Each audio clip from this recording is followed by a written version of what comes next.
Angkatan Udara Zionis Israel hancurkan seluruh infrastruktur pejuang Hizbullah di Bin Jebel, Lebanon Selatan.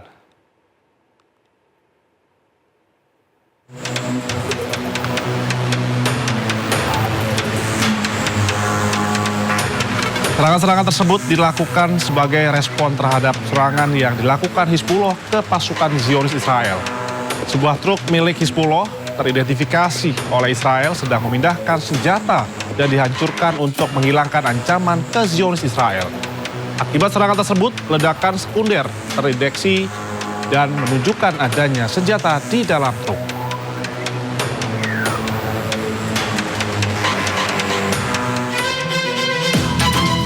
Sementara itu, Angkatan Udara Zionis Israel juga membunuh pejuang Hizbullah di Lebanon Selatan. Pada pantauan udara, pejuang Hizbullah terlihat pada malam hari keluar dari lorong bawah tanah di pegunungan Ali Tahir. Pejuang Hizbullah merupakan ancaman nyata untuk pasukan Zionis Israel.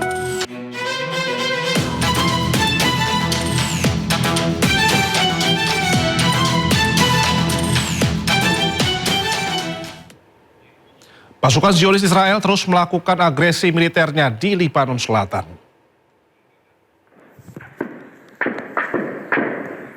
Meski resmi berlakukan gencatan senjata antara Israel dan Lebanon, Zionis Israel terus melakukan serangan ke Lebanon Selatan. Terdengar rentetan tembakan senjata api dilepaskan di permukiman warga oleh pasukan Zionis Israel. Israel terus melakukan pelanggaran kesepakatan gencatan senjata yang diresmikan di Amerika Serikat.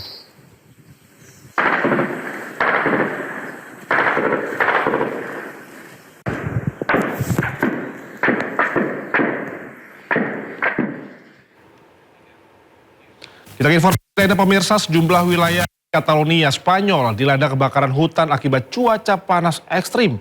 Sebanyak 2,2 hektar lahan hutan terbakar.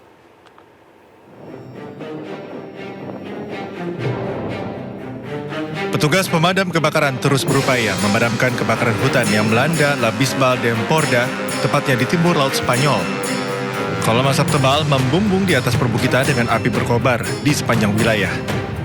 Sementara helikopter dikerahkan untuk membantu proses pemadaman. Kebakaran ini menghanguskan 2.300 hektar lahan dan sebagian besar berupa lahan hutan di pegunungan Gavares. Kencangnya angin menyebabkan munculnya kobaran api sekunder hingga mempersulit proses pemadaman. Dinas Perlindungan Sipil Catalonia memberlakukan karantina wilayah bagi beberapa kawasan dan mendesak masyarakat untuk menghindari sebagian wilayah Costa Brava dan Girona. Sementara itu, kebakaran hutan masih melanda Prancis Selatan dengan tingkat suhu mencapai hampir 40 derajat Celcius.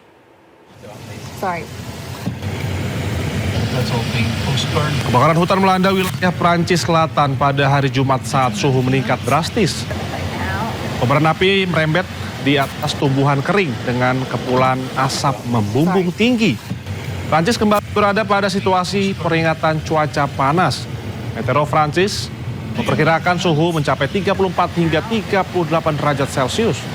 Sementara itu, Menteri Sebastian Lecornu mengatakan ribuan hektar lahan hutan terbakar.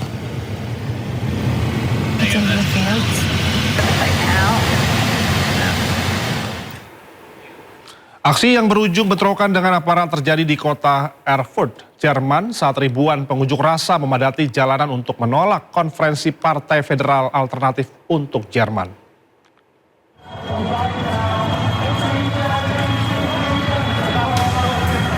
Ribuan pengunjuk rasa anti-fasis turun ke jalan-jalan kota Erfurt untuk memprotes penyelenggaraan konferensi Partai Federal Alternatif untuk Jerman. Rekaman video memperlihatkan iring-iringan demonstran memenuhi pusat kota dengan membawa spanduk serta menyalakan suar sambil meneriakkan slogan anti-fasis. Situasi memanas saat petugas kepolisian berupaya membubarkan blokade. Aparat mendorong mundur massa dengan menggunakan semprotan merica dan tindakan paksa yang memicu adu dorongan serta bentrokan dengan para demonstran.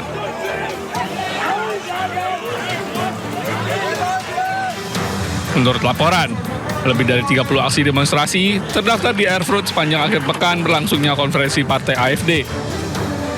Konferensi ini digelar di tengah meningkatnya dukungan terhadap AfD di tingkat nasional. Erfurt yang berada di negara bagian timurnya, dikenal sebagai salah satu basis terkuat partai tersebut, menjadikannya titik pertemuan penting bagi para pendukung sekaligus kelompok penantang.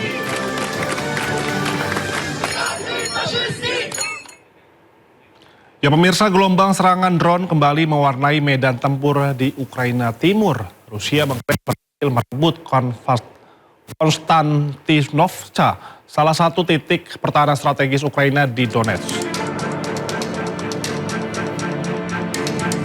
Rekaman yang dirilis Kementerian Pertahanan Rusia memperlihatkan operator drone FPV saat menjalankan operasi tempur dalam perebutan Konstantinovka di wilayah Donetsk.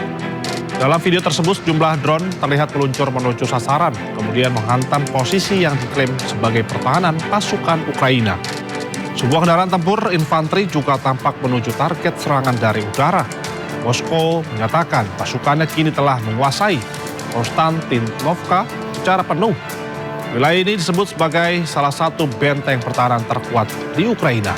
Hingga saat ini pemerintah Ukraina belum memberikan tanggapan atas klaim penguasaan wilayah tersebut.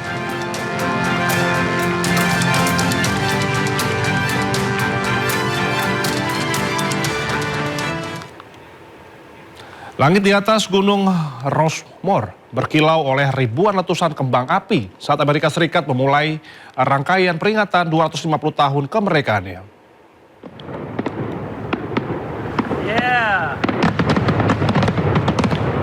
Ribuan kilau kembang api menerangi langit malam di atas Gunung Rushmore, Dakota Selatan, menandai dimulainya rangkaian perayaan menuju hari jadi ke-250 kemerdekaan Amerika Serikat.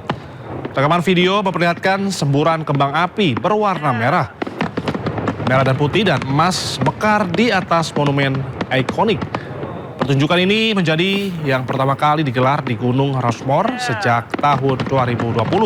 Selama beberapa hari tahun terakhir, acara serupa ditiadakan karena khawatir memicu kebakaran hutan, menimbulkan dampak lingkungan, serta mendapat penolakan dari kelompok masyarakat adat.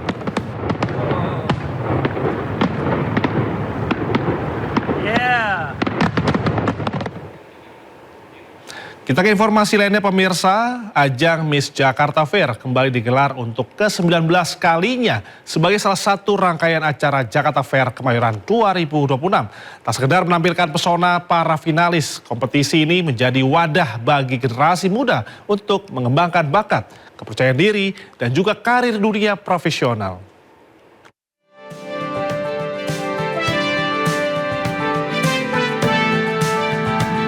Suasana panggung utama Jakarta Fair Kemayoran pada Sabtu malam tampak berbeda dari hari-hari sebelumnya.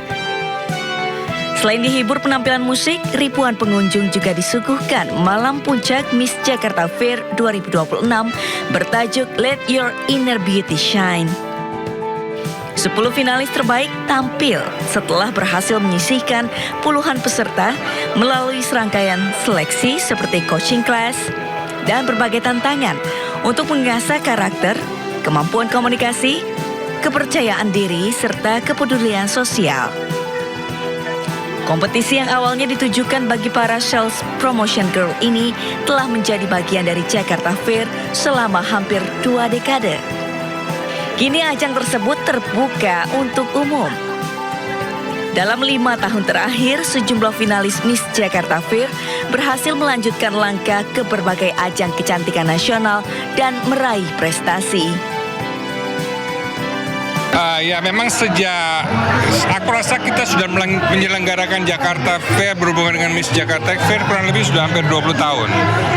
Karena kita melihat awalnya kita memulai dari para SPG karena kita memberikan kesempatan kepada mereka supaya mereka bisa juga beraktivitas atau menunjukkan mereka punya kualitas ya, mereka punya bakat dan lain-lain.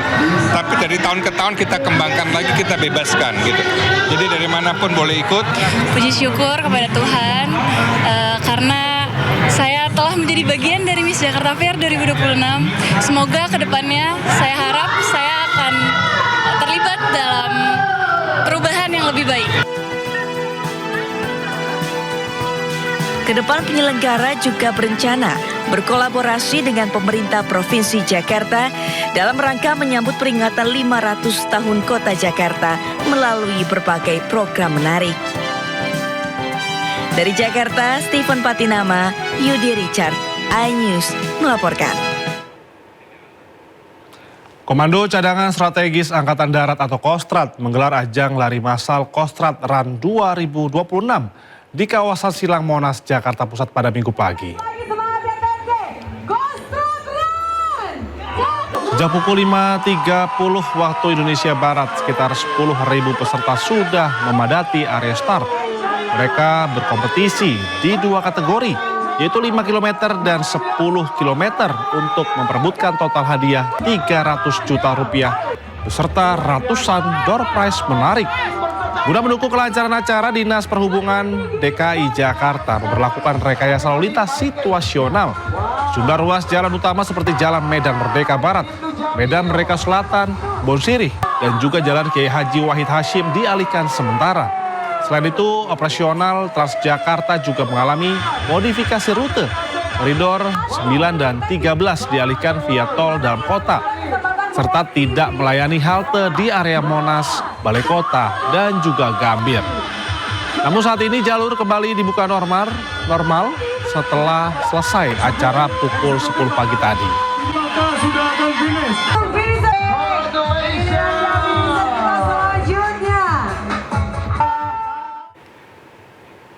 Ya pemirsa, Parade Budaya Jakarta World Folk Festival digelar di ajang Hari Bebas Kendaraan atau Car Free Day di Bundaran HI pada Minggu pagi. Festival ini menampilkan beragam tarian tradisional dari berbagai negara.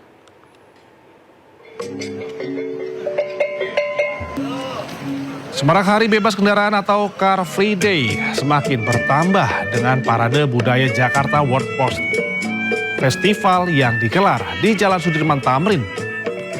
Parade budaya ini menampilkan pertunjukan tari tradisional dari 7 negara, yaitu Filipina, Yunani, Romania, Rusia, Korea Selatan, Polandia, serta Indonesia sebagai tuan rumah. Masing-masing delegasi menampilkan keunikan budaya dan busana tradisional yang berhasil menyita perhatian pengunjung. Festival ini menjadi penyelenggaraan kedua setelah pertama kali digelar pada tahun 2025.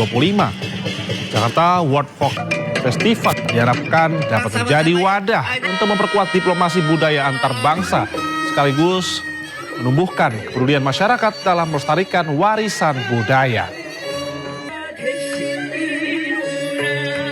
Tentunya kita senang banget ya, karena dengan event ini kita bisa bertemu dengan teman-teman kita dari berbagai negara. Tadi juga saya sudah berkenalan dengan beberapa penari dari negara lain.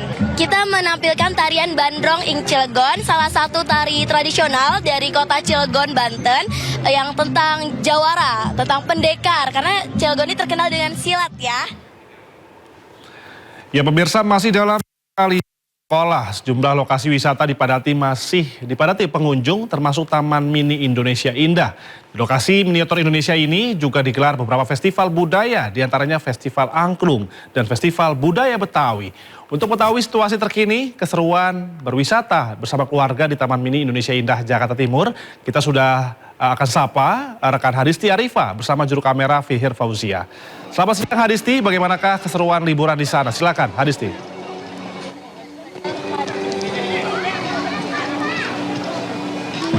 Ya, selamat siang Indra dan juga pemirsa. Ini atmosfer meriah begitu terasa di Taman Mini Indonesia Indah ini sejak dari pagi tadi. Nah, bertepatan dengan musim libur sekolah dan juga akhir pekan, Taman Mini Indonesia Indah ini memang menggelar berbagai kegiatan budaya nih dengan tujuan untuk mengenal lebih dekat, lebih jauh khususnya kepada generasi muda agar budaya tidak tergerus oleh zaman nih. Nah, untuk hari ini memang pertunjukan yang ditampilkan ini adalah Semarak Budaya Betawi. Nah, ini tadi berhasil menarik perhatian pengunjung. Tadi pengunjung ini begitu tinggi minatnya untuk menyaksikan pertunjukan budaya Betawi ini, seperti ada pertunjukan palang pintu, kemudian juga ada parade ondel-ondel, kemudian juga tentunya pertunjukan musik tradisional dari Betawi seperti gambang kromong, lalu juga marawis. Nah, ini tadi juga membuat pengunjung begitu antusias, begitu semangat melihat pertunjukan tersebut, karena mereka ini juga mengajarkan kepada anak-anak mereka, kepada generasi mereka agar mengenal lebih dekat budaya budaya Betawi. Bahkan tadi tidak saja